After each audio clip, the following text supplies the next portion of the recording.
Me mamo akwa babio nemo bra Facebook ne so ye DLFM 106.9 eye videos ni fonini na ya bomodia e de agusu ntu ba betimi aba ne wa ba be hwebi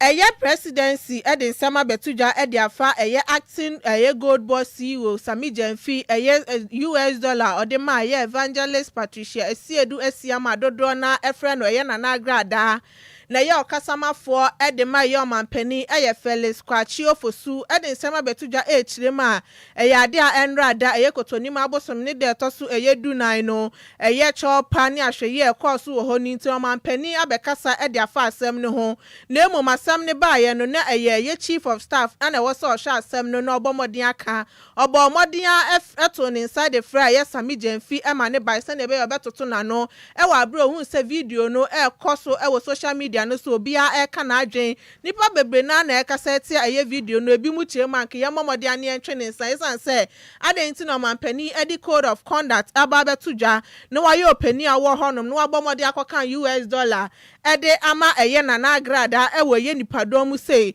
ana ye chief of staff bomode atie nsem na no echirema eye niama eye Sami Jemfi eye no wono akasa aba ye to ne safre no wantwetwe ne nase kra no ba ye obechirechire nsenu ma chire de nti a odiska no ede ma na agrado chema enya manyosem ti no odiska ne ma na emu mofra komapamu ana di sika no ede che no na enya se kwan boni sunti ana ode eye sika no ede ama no ana chief of staff ede betuja no chemu se eye chopa eye Mr Jemfi ede betu eye social media ne so eye X enka Twitter ne so chiremu se opagana fo ni na chosan se jumedi odi ye no nim se ba ko wie se no no de no nim se o cheska keke nti we chese ya de akuntobuo akoso sanso no anu ne ho e wo bone a oye ye ne ho nto eye chief of staff bo modern ede nsem no ekoto mampani John Dramani Mahamanim ana mampani chirema asemu de enhyeda enya asem bia sa na eye Samuel Jemfi ya bomodin se wakopa acho ede amaga na fo no akire nuhu ne de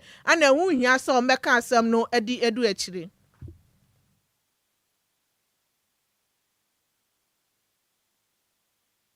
no edi amamo. Presidency acknowledges Mr. Sami Jemfi's immediate act of contrition and the acknowledgement of the need to express regret over that incident. So that apology has been taken on board. You do recall that when President Obama launched the Code of Conduct, he said that one of the remedies for any potential breach was a public apology. He also said one of the potential remedies was a caution from the highest levels of government. After the interaction with the Chief of Staff cautioned him, having acknowledged the apology he made, he cautioned him and impressed upon him to take on board public sentiment and act in ways that reflect public expectation. The Chief of Staff also took the opportunity to reissue the same caution that the President had sent to all appointees to be circumspect in their conduct. There may be things that may be commonplace in our private lives, but once you become a public official, you need to be sensitive to public expectation, and therefore that ought to guide the way that you order your steps. So in view of that, Presidency does not believe that any further action ought to be taken beyond the apology and the caution. And we all take a cue from it and are going to do better in order to meet the expectations of the Ghanaian public. We value feedback. We are aware that Ghanaians expect high standards in the performance of our duties as public officials. We remain committed to meeting those high standards to ensure that we deliver the best of governance to our people who have been long suffering in the last few years under poor governance. So that is what I have for you. It is not deemed at this moment necessary to take further action beyond what has already been done. And Mr. Sami Jemfi. Eni ya uti ye eye kasamafo ede ma omanpani Felix Kwachi ofosu. Yantua Kasiabone so na Minister for Interior Muntaka Mohammed Mubarak edin sama betuja se eyatimemfo no mbomode ano munya hweye ewoto omoto edehye eyedumjako ne so sanse emre pi na yade adumjako ne efre wom se omombra no mbedum jana so mantimi andu biaye hontema na timemfo no ato ahye omoso na obia ne ope ede kire omoche se de omoye ne de anya de a etwaye kura na bra okasa fire station from asi ye gomu afete mfimfini mountain mu ana ye osoafo ye di tuja na oche so de kokobo kwa ma obi biara ye be che ne se wo to ahye dumjakuo ne so esanse wo ye sa ne eche wo de a ye be bo kwadu esanse wuntimi ntuna o ma mu na obi a oye adwuma de ama oman no onto enhye ne so esanse wo friend wamba mbedu entemtes omuni na nipa na nipa adwuma ho de ya na eho ye yaye papa omunya hwe ye esanse ye adwuma yefo no omowo dumjakuo nim no omo obomoden se ahoban bo ho nsem betimi akoso ye ede ama wom sisi ane de omo ne Ghana Police Service for ana be ye adwuma mre bi amo be fra ye dumjakuo ne se omo mbra no mbedum jama mo no omo ne Ghana Police Service for na be ba nti wa wunnim na wo beto ahye ye dumjakuo ne so no ya de Ghana Police Service for so be bomode atimi achew no ma bo kwadu edwa kogina ye asem ni bia no ma di asem no enu achi ana otitinani edema Church of Pentecost Apostle Eric Nyameche enso ade totememfo nanim na ochiremu se ye momodin ase betimi aye niema enkofa oja enfem be sanse niema bi wo ho no ma ye nim se betimi asoja na etimi abeha ya adwene nso ye mmuane asa ye sa niema na akopim se eja ne be hye ye niema nina na afi ya betena se ne ye de sobo no ede bo aban emom so ye nim se ye yankasa ane ye sanfom so no ntinke be ya atememfo no bibiara wo be ye no hwani ye se ne be ya enkofa wo hawo emfa embrel Yantua Kasiabone so na president the Ghana Union of Traders Association Dr. Joseph Obey edin sama betuja dia fa value added tax VAT no ho echemu so momomode ano monye sakraye enfemfem esan se VAT ni nti nesese dwumadi omudi wo man ni mu no eka ana omobo ebe aduane ho bo kra sese na ho ayedin ye papa nti yade oni semchofo ekasa na ochema VAT no 2025 national budget no yade obubu obosome no mo san de beba nti momomode aso meyen sakraye ansa na omode ahye mfimpi mienu ni aduonunum national budget nim no ma ba be kire de ama oman Ghana sanso na Dr. Obin de tudwa finance minister Dr. Kaso Atoba Forcing de betru dwa se yade a o hye omom kabie wom nan kran se omo bete tax force ne obeye omo be hye na VAT ho sensem no omatimi aka na emoma ya ne ya pa se ebesi nne no enya ade omaka ho asem na emoma o hye tax force ye oba beti ebe boa na omom kabie wom ne so etimi ene omaka na tax no matimi atete so na dwumadi omuso di wo mamu badwedi hu sensem atimi akoye na yesikasam so no etimi etumpon ewo oman yimu Yantua Kasiabone so na municipal chief executive edema Ebuaka South Municipal Assembly no ewo Epoyemante musi afei anomayi no nana Edu Sapon Ado Ekin Junior esisi dua biemu kire yade na ho fama ye pa so nim na hwebedwani edema mpesuane so Dr. Kingsley Agyman eba beye adwuma bom se ne be yampuntu dwuma so no ebetimi akoso ewo mpotemu wo ewo muso munina no omumfri amanyoko ba akumu na emom na Nado Junior edi tudwa se onu de yade obewrewre sia se ne be yampuntu dwuma ebekoso ewo ho emfa ho ene amanyoko a eyem na hwebedwani ewo ho ewom on de ehia na ne se mpuntu dwuma ebetimi akọ na nsesa ye nsoso no etimi aba omompatemu sanso anodi tudwa na ochie se yade a wa omato ne so abayi de Abuakwa South for de ahobrase obuo no kwaridie ene nkabom na bedi adwuma ne se ne be yankunim die nsoso ebetimi aye omodia sanso onodi asidakase edekwa omampani John Dramani Mahama so wenye gidie wonimu na wayi ne so no anemeye municipal chief executive enfema Abuakwa South osanso ade ani sokese ede koma assembly members wo honum nina somatimi ato aba no ede ama ne so no na emeye MC enfema Abuakwa South ode nsem say ede tuja minimum position MP ya minimum say wo MP for Adwoa South and I wo municipal chief executive for Adwoa South and you mean they say kabum ye adwuma ede nkoso ne mpuntuo ebre ochiman eno na me ba beye so minimum opposition MP and I say bigania minimum say ye wo MP ye me so me MP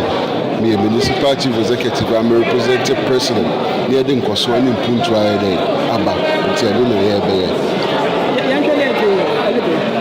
expectation that then mo hwe nim say nkoso mpuntuo bi akoye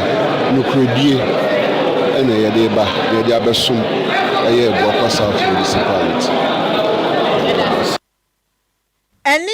ye a municipal chief executive Edema Adwoa South municipal assembly no ewe prayer mantemu a nana Ado Sapon Adwoa Agyei Jr. Na enwechi anam na shebedwani edema mpesua so Dr. Kingsley Ajiman ede asida PAC de koma otwede amponyankopon se wama abato omoto ye no etimi akoso boko ewe Adwoa South esanse Adwoa de omofre ne se asumdue kro intinu se asumdue etimi akoso ho ne de ode asida kese pa na edema onyankopon sanso na okasa yade ombeka oman omaho adi nyina abom na mama nsankyereni etimi esi we Adwoa honom sanso na chema oba Adwoa South natural resource de wo ana ebi wo hono mpanto obomodi aso mbetimi akom ho abom no ma ye adwuma se ne be yan puntu nso beba ochema mu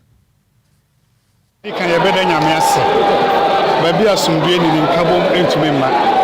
na esanse Adwoa South de ye nom asumdue mu aburu asumdue aburu mu enti se de mu nyina mu hu ye mu a high assembly ha and so in the interest of democracy any progress and by ABBR for fair and we are going to combine our synergies or energies to create effective synergies. It is said will be a news Adwoa South a Mpuntu no that means so be as a will be our bauxite, gold, and the diamond discovery be our forest. There were a lot of tourism sites, eco parks, golf courses, hotels. So be amra, one day Adwoa Medidra, now we need Adwoa Medidra, when you for so be uti I am na shebedwani edema Adwoa South Dr. Kingsley Ajiman. Amanibo yen semtro ni kontin hin kofi obo ana edebesom yen yantoa kasiabo ne so na adwadifo omowo santase market ewa santimantem yade omubuafu ye papa ama omaye ye kire asumdwe ewom echiem a yade omani abre pa esansa adenti ana mutimi omufri baabi omowo sam oba besi market foforo ede amawom na afi musi market ni wie ye no mo ton ede ama nkrofo foforo nti omo sre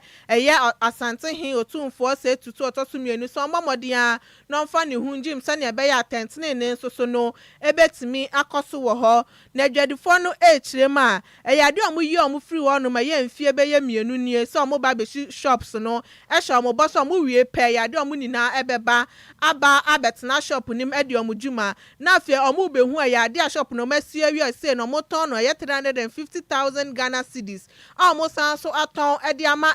ahohu a omo abakrom honom se omo ana emeto shop no no omo ntenom adentin ana wasa mutimi ye niam se yakotena awiam sa mansu aboyen afi mienu nie twan se market no betimi asi awie ne enso yetimi abetem na afi musi wie ya mo ton ede ama ahoho nka sika na sane mo ton ni punka monte so sane ebe ya ye adwadifo ne so ye betimi atobi nti adenti ana mutimi ye sa we no mode to ye Kumasi Metropolitan Assembly ene Chief Executive no ma Honorable Richard Ofori Ajiman say omomodin na ombehwe no patentene ne emfa emma wo mesa se ne ekoso wo ne de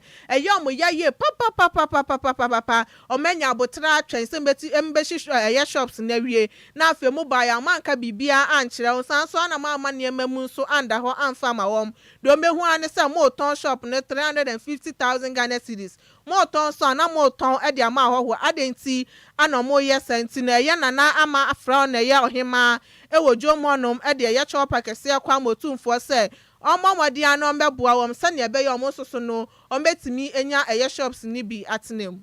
any dear Emma didn't and I'm more asima na no tumfo ene no so asam na bana asam kase ye de kama fo nte kama fo no mo to mo na ka bi maye no mo hedwane se na sitie no mo ka bi maye no mo nye dwa maye ni nsi ade ko se nana enu krese enu stores dan o tuntum na wase ebi abosunti ebi abosu edwane hye nsi nwi ase wo si dwane ko awia wo ni dwonfo ma hia na de maye ansa ne de beka no what in Yako, when you share, any price echo. And I say, who told you? Let's say, no price, I say, 3.5 billion. Because come here, you ask me, who be that? Now, me, Joe, who let me hold him about here, or 3.5 billion. I'm the one who store them. Young Patan swap. Oh, the nice store day. I'm a pattern for 120. No, they bring a bear 40 penny. Said the any contract in the assembly. Yes, man, say, yes, Reno. Edwano offer de maye wonye sie offer de maye na yenye ma ne kwakọ boyen patani atin cause edwano yenye ne si yade ata ne dwano post office ine be si yade the kroma for ampenfo na na makọ kese ne nkofo ma anyi abo nda asase na maye enye aba asase nti ese so ndo be dwano so ntimi si a offer edwano tue ho ye ma ne akọ pesta ni si edwano nkọte na ha ne etin kwa no ta mo ne hye no aso ama ye tu dindindin o sa no mu ye yi se som na na madam so mo hu mo bo no ma me atena contract no ti si gwan o fi asase maye na de wa ye siso ma tutu nko ti he ya uti ye eye na na mafra onu na ye ohima ewo jomu ho na enu achi no ana jadifo anso omowo eye jomu ho nso so no e de nsem sei e de tuja na da Roma wo mu ka kire ye say ya patents atase apata no ye mfi mu ne mu ayeka na wo mu mesiesie mu maye dem so sabe na tumfu ada Roma ye ntimi nkasa se nana wo be siesie ade fefa maye ye betwena no awo fom da enaga ye pene so ti de pene so de be nran se no contract na sha ase aton wo ton 3 billion ye yi esa be ne atwam abeti wo woni apram ne a chebe no apa se oje ye kwan maintenance won si da bi o mom samle ina na wo so sampai ene mama part say one day o ye ba tai enti nya de a wo tu ye am ya kwatrata ba bi basabasa enti wo sra ye yampene so no mumu enti wana wo mba cheche pipes ma ye obo register ye ne ayo wo mu nyina pata ne ye ne wo mu nyina mu min cheche mi bi na sanu kase apa but me lusu bibia na da Roma o tun fo won yabo ke me boss yan mo o ma beni tun yan ko bobi na mo mbo zuba mi so bebre sa wo ti yan ka wa da Roma bo ya na ya mo boss antasa bonti me da masi na mba jina mo na bebi am ye yi o ne e pe na e wa kan na mo di man no apa ho nti mo ka chense o mba ye ni yi amai ti si ya ti en so mo ere o mo to edwan ayi stores mo ton eni ti e ko ma ton fa kura anya se ye yi di aka nkura kakra bi o yani jema ya pese mpemfumere munka mai papa wani na mi jewe wo ka mi chewa mi jewe ya 3.5 billion ko fa na hene na mi akwa mi hu bi kura da mi so sa 3.5 billion kwa mi so bi say da what you say mi so mi jewe sabe me ma mi ensa ba mi enu water e ba ku wo ya frefe aha many abre pa Mr. Baby many abre contract ni awaji gana bo so wusi gana many abre because me kunani me hwe nkola nan e sa hwe nkoforma me enu e ka me ma nan nsia me ni kunni mpino enti bedway se wo mpeka sa adwuma no fatu wonom enye sa nkohia de ba wo so ne sra de ba wo so wonom ye ni abre pa me ka tro na mesre ye bra nyoma hama ene otumfo nana bo mu ase esra wo say mo chama ni mera santase mai santase problem for anye ya ye be da nya ba bia tan ya se mo mu chama ni mai ye ya mo bo pa ya da mo ase na wo be bubu mi dwa wo bubu mi niema wa se mi niema ma ti ni aka hwe ya ankyerɛw na sa wo so asi na wo be ma ye bia afa de wo to ma abonten so fo enti se so pɛ so ye de pɛsɛ wo yi yɛ dai o pɛsɛ ku yai enti ya sra no mi ye kunani me pane chaw omra mi ye ni nya meeting ya sa dia o fa dwa no to ya ne bobo apata ne kotenam ya pancho of man penny so enkebi mayen na na otumfo so enkebi mayen ewi ase ni panyina kebi masanta ase ma yewu ya pamocho yewu man penny o be hye eni ya wuti ye eye dwadifo a omo ye Santase market e wa Santimantam no mu chiema eya Asante hene otumfo se tutu otosumieno emba modin a na ombegina mu enfema wo mesansan dwumadi omudi e de akere wo mu die ha dwenye papa amani boy yen sam troni Samuel ofowi buaten ana e de besom yen afe yen kenkan magin kire ni bi e wo Facebook ne so e na we free eye kobi Asamoah osi good afternoon Adwoa Agyei Sikapa speedy recovery to Inshiraba Kwadwo Sami B excellent news kudos yeda sepa ye papa eye Emmanuel Ohebanya ko osi good afternoon Adwoa Agyei Sikapa you are doing a great job for Mother Ghana. I'm Kofi Yima from Ashama Diamond City yeda si Kofi Yima